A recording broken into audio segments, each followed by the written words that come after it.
Meet me. Alright, welcome back, boys, to another First Impressions video. I know it's been a while, I've just been arcing up a storm, but I just wrapped up work. I've not watched this yet, and we have a new Ice Warrior Taeyou. And you know what? Without even knowing what this is, I'm willing to bet money this is going to be some kind of Hwayoung counter, right? Ice. Let's see.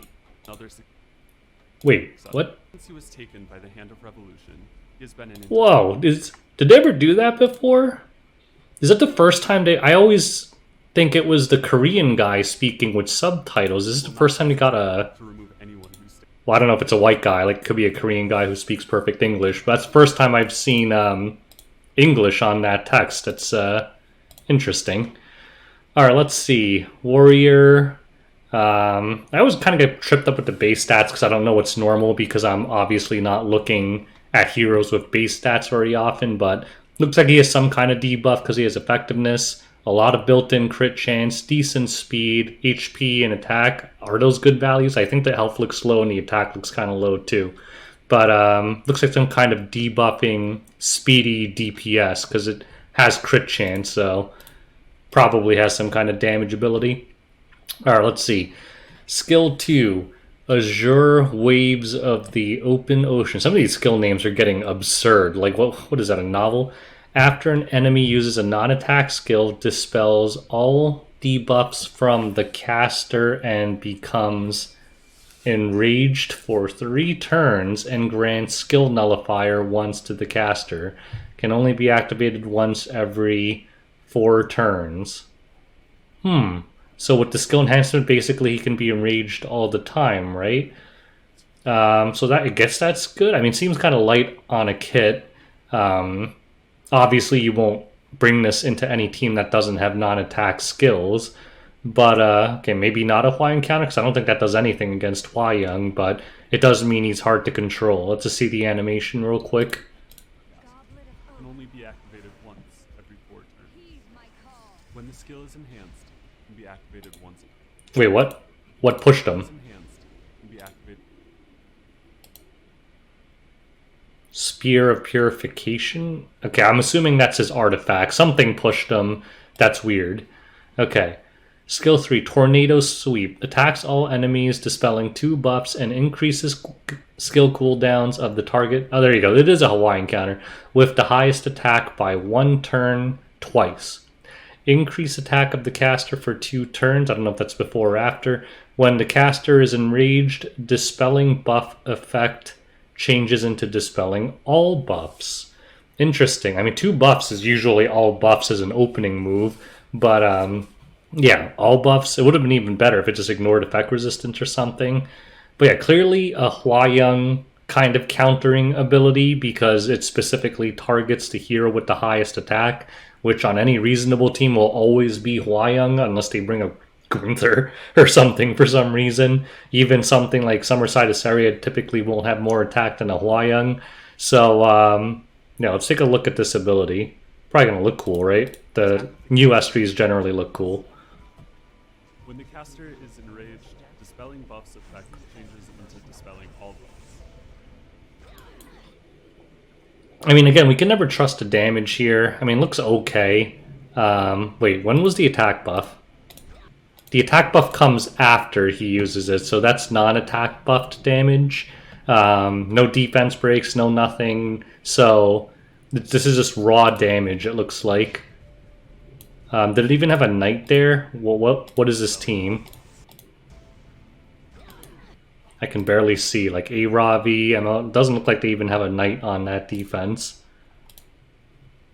Oh, you know, they have Pyrrha. They have Pyrrha, never mind. So it actually did a lot more damage, because most of it got sucked up by Pyrrha. So, maybe not bad. So let's just look at one of these numbers. 7k, so plus 30 would have been like a little bit over 10k, 11k. Interesting. Alright, let's see the S1, probably basic. Attacks the enemy with a spear, increase combat readiness 15%. Damage dealt increases proportional to speed. That's interesting, so you want to build this really fast, I guess. When the caster is enraged, activates Tidal Crash as an extra attack. So it's kind of like that Guilty Gear hero, right? When they just have extra attack mechanics on their S1.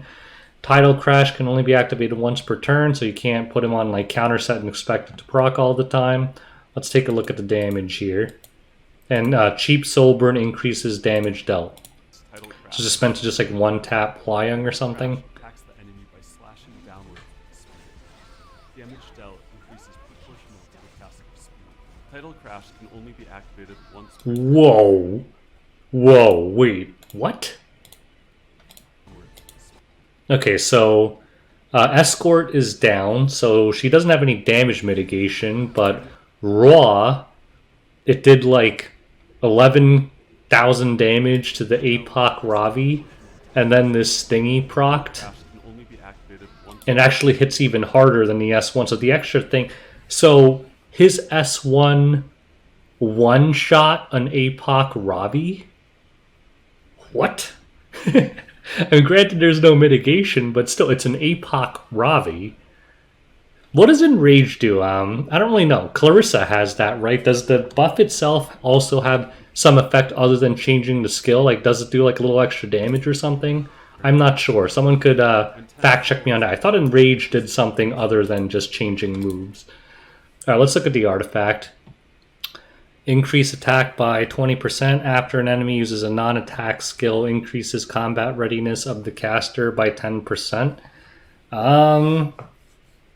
Yeah, this seems really good. This seems really good. Just because, like, if you're trying to have some kind of, like, anti-initiation tech, 10% CR pushes a decent amount when you're speed contesting people. So I'm trying to think here, like, you know, against like Pyros or something, even if they outspeed you. But Pyro restricts you, though. Ran, I guess it would work against. I don't know. It seems like it has a place. Hwayoung, I think, would still prefer to use. I mean, Uberius Tooth is just too good on Hwayoung. Maybe you can pull it off on her, but I think I'd stick with Uberius Tooth. I don't know. I don't think this is like the kind of artifact you would just stick on any random unit. You'd have to stick it on some kind of like anti-initiation tech. So I think it's useful. I don't think it's the kind of artifact you could just stick on any hero and expect it to work well. But it was the reason for that weird thing in the beginning of the video where Taeyou randomly cut up. So the other problem with things like this is when they know you're on it, they'll adjust what they're doing. But, you know, in and of itself, that's a win, right? If you can force the enemy to do something because they know, like, if they use a non-attack skill, this is going to push them up or something. Like, if you build him really fast... actually, no, because I was going to say, like, you could react something like an Amelia push by cutting, but Amelia's push is so big that you probably won't cut anything. I don't know. Well, anyways, what are my thoughts on this hero? So I think they're just continuing to do their standard paradigm of creating a problem and selling a solution, right? Contrary to what a lot of other people are saying or have said, I think Hwayoung was just as bad, if not worse, than the 7 Great Disasters. I think she's easily one of the most broken, if not the most broken unit in the game. I hate playing against her. In the limited RTA I've been doing, I just pre-ban her. I don't even want to see her. And clearly this is Smilegate standard. We know Hwayoung is toxic, so we're going to release something to help you deal with Hwayoung. I think at that role, clearly he's going to be pretty good because of this. If you shut down Hwayoung's S3, it means you don't get immediately one-tapped.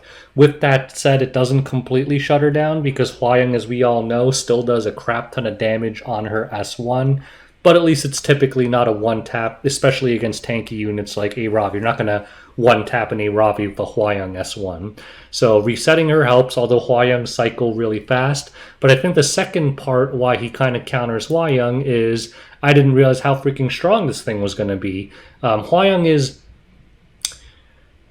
It's weird, right? Like, she's not really considered a tanky hero, but she actually is quite tanky. But a big part of that is, well, number one, her damage mitigation. But number two, the fact that She basically has a self-applying thick barrier, but I think that's why he works the way he does, because I'm fairly certain the point of this design is, considering that he one-tapped an Arabi, he's probably going to one-tap a Hwayoung even with that damage mitigation, right? Because what's Hwayoung's damage mitigation? 20, 30%? What is it, like basically built-in proof? Yeah, even if it halves it, the standard Hwayoung is only running like 11 to 14k HP. So if he's hitting an Arabi for 25k here, I mean, granted, there's no mitigation, probably going to kill the standard Hwayoung in a single S1, while also shutting down the opener by pushing her back and making sure that she can't S3 and delete a tanky unit right away. So do I think that this unit will see play?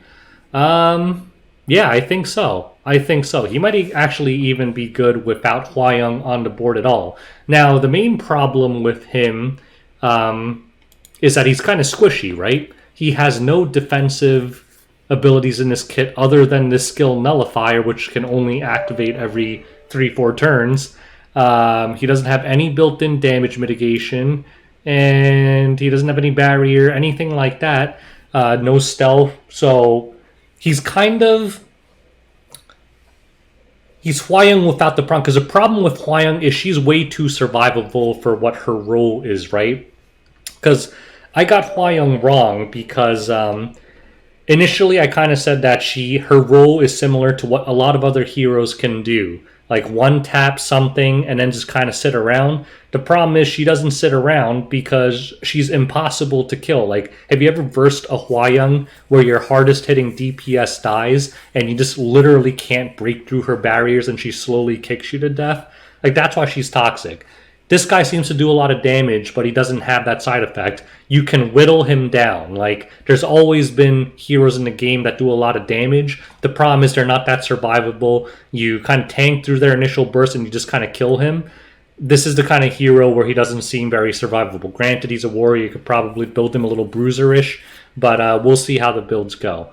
But ultimately, I think nothing about his kit seems absurdly broken to me. I think it's reasonably fair. He hits really freaking hard, but so do heroes like Luna, and they're not meta. So I think he's reasonably good. I don't think I care about him that much, because I'm just going to keep pre-banning Hwayoung, because F that hero. But if you're struggling with Hwayoung, I think it's definitely something that might be useful in your kit. So anyways, did I get anything wrong? Probably. If I did, share it in the comment section below. You guys know me. If I made a mistake, I'll heart your comments that I agree with to the top. And yeah, for those of you who will pull for him, I'm assuming all of you, best of luck. Till next time, boys. Peace out.